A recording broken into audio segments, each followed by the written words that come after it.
उन्नाव में UGC regulation 2026 को लेकर सियासी घमासान तेज होता जा रहा है। इस मुद्दे पर अब समाजसेवी भी खुलकर सामने आने लगे हैं। यूजीसी रेगुलेशन 2026 को लेकर समाजसेवी चेतन मिश्रा ने मीडिया से बातचीत में अपनी प्रतिक्रिया दी।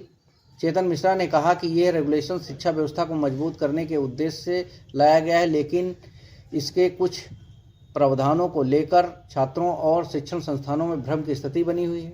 उन्होंने कहा कि सरकार और यूजीसी को चाहिए कि वो इस रेगुलेशन को लेकर पूरी स्पष्टता के साथ जानकारी दे, ताकि किसी भी तरह की गलतफहमी ना फैले। चेतन मिश्रा ने यह भी कहा कि शिक्षा से जुड़े फैसलों में राजनीति नहीं होनी चाहिए और छात्रों के हित को सर्वोपरि रखा जाना चाहिए। समाजसेवी चेतन मिश्रा ने सभी पक्षों से अपील की कि यूजीसी रेगुलेशन 2026 पर गंभीर और सकारात्मक चर्चा हो, ताकि शिक्षा व्यवस्था को और बेहतर बनाया जा सके। Prime time news Unnao bureau. और संस्थापक हूँ। किस तरह से है कर्म क्रांति सेवा फाउंडेशन का अध्यक्ष और संस्थापक हूँ।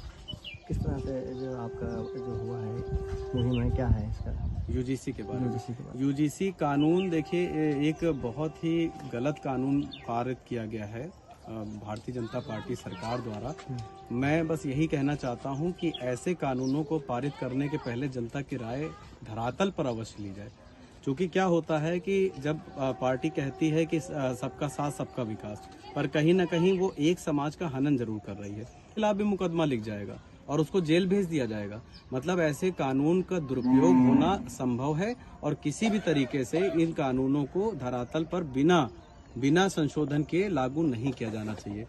दूसरी बात है कि जिस तरीके से पिछले कई वर्षों में SC/ST कानून आया और आज जिस तरीके से उस कानून का लोग दुर्प्रचार दुर्व्यवहार के तरीके लोग इस्तेमाल कर रहे हैं, आज देखते होंगे कि कई सारे मुकदमे आजकल फर्जी लिखवाए जाते हैं।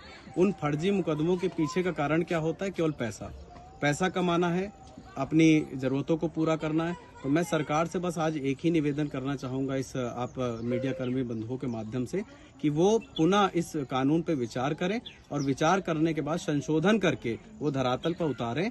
उसके बाद में हम सब उनका स्वागत करेंगे। सबको समानता के साथ में सबको जो है वो एक सम्मान दें। अगर कोई गलत करता है, किसी व्यक्ति के साथ गलत होता है, तो निसंदेह उसको सजा होनी चाहिए, उसको जेल भेजना चाहिए, चाहे वो किसी भी वर्ग का हो, किसी भी जाति का हो।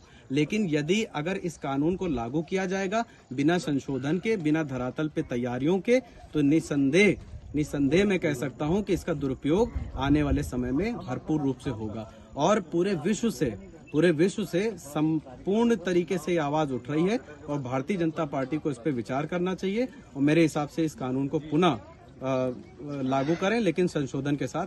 अगर संशोधन के साथ लागू होता है तो हम सब जनता उनका स्वागत करेंगे, उनके कानून का। बहुत बहुत धन्यवाद।